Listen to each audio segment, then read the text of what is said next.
Good day, everyone. I'm Hamdanis Malpis Saumay, Bachelor of Secondary Education, major in Mathematics. I'm here right now to discuss my working definition of globalization as I watch the video in the YouTube, which is the Globalization Explained by Explainity or Explainer. Okay, so this is my definition. Okay, so globalization is about the interconnectedness of people and businesses across the world that eventually leads to global cultural, political, and economic integrations. It is the ability to move and communicate easily with others all over the world in order to conduct business internationally. So, in today's world, globalization is an important concept for students in higher education, like in college, specifically in studying the subject, which is the contemporary world. And students like me would understand and appreciate it because now the demand of business industry is really inevitable and indispensable, especially for the students taking business administration and like Bachelor of Science in Business Administration or in Business Management courses. It can help them in the future to work with people of other nations and cultures, and if needed can travel independently internationally to promote their business or industry. So that is my working definition. So let's move on to another question. Okay, so how do cross-cultural differences influence our personal and social life? So that first describe what is the cross-cultural differences. Cross-cultural. So the term cross-cultural implies interactions with people of different cultural, ethnic, age, and class backgrounds. So for me, it affects my way of communicating to other people. Thus, miscommunication is likely to happen when it involves significant cultural differences among the communicators like me.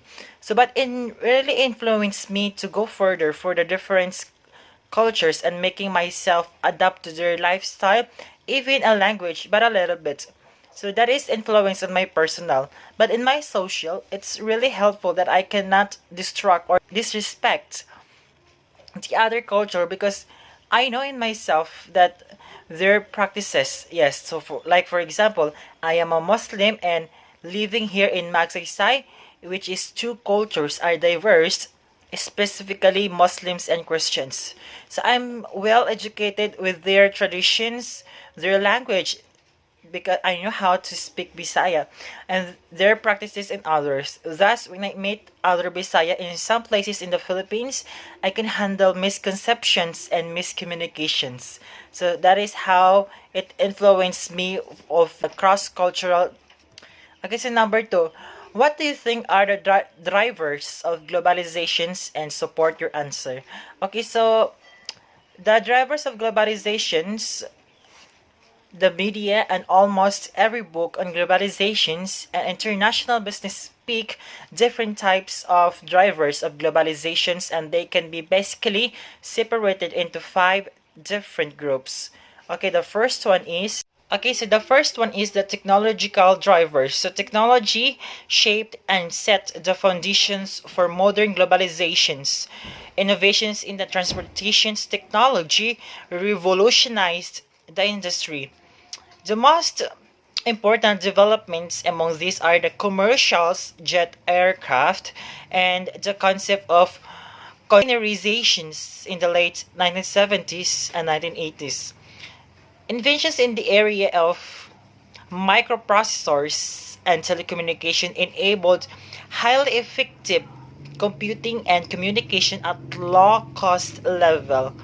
Finally, the rapid growth of the internet is the latest technological driver that created global business and e-commerce.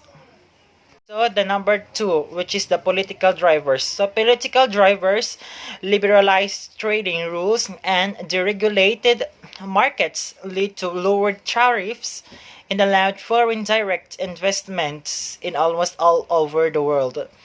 The institutions of GATT, which is the General Agreement of Tariffs and Trade 1947, and the WTO, World Trade Organization's 1995, as well as the ongoing opening and privatizations in Eastern Europe, are only some example of latest developments of these political drivers of globalizations. Okay, so number three is the market drivers. Okay, so market drivers, as domestic markets become more and more saturated. The opportunities for growth are limited, and global expanding is the way most organizations choose to overcome these situations. Common customers' needs and the opportunity to use global marketing channels and transfer marketing to some extent are also incentives to choose internalizations. Okay, so the fourth one is the cost drivers. So sourcing efficiency and cost vary from country to country, and global firms can take advantage of this fact. Other cost drivers to globalizations are opportunity to build global scale and economies and high product development cost nowadays. Our last drivers for the globalization is the competitive drivers. So with the global market, global inter-firm competitions increases and organizations are forced to play international. So strong interdependence among countries and high two-way trades and FDI action also support these competitive drivers of globalizations. So that will be all. Thank you.